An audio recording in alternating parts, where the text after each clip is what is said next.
January 15th, 2015, Thursday of the first week in Ordinary Time. A reading from the letter to the Hebrews.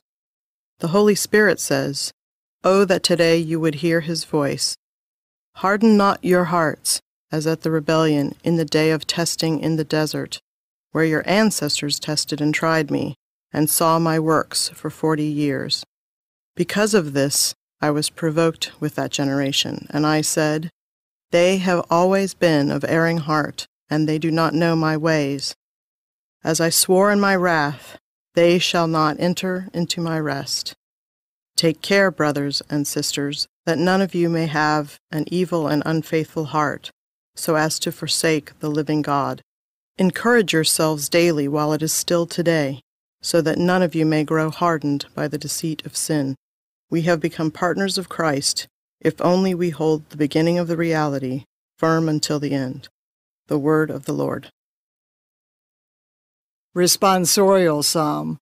The response is, "If today you hear his voice, harden not your hearts."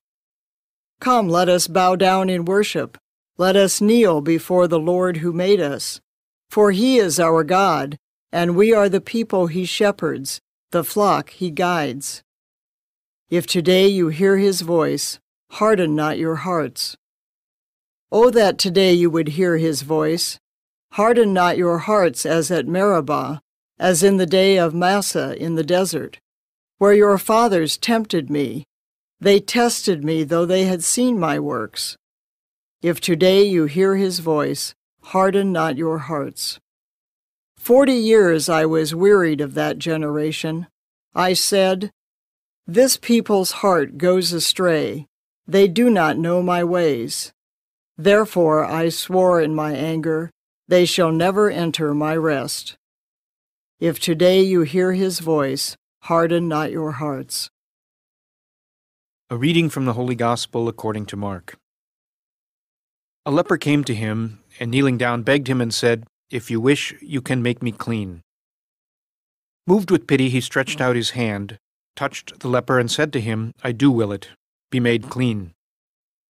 The leprosy left him immediately, and he was made clean. Then, warning him sternly, he dismissed him at once. Then he said to him, "See that you tell no one anything, but go, show yourself to the priest, and offer for your cleansing what Moses prescribed. That will be proof for them." The man went away and began to publicize the whole matter. He spread the report abroad so that it was impossible for Jesus to enter a town openly. He remained outside in deserted places, and people kept coming to him from everywhere. The Gospel of the Lord.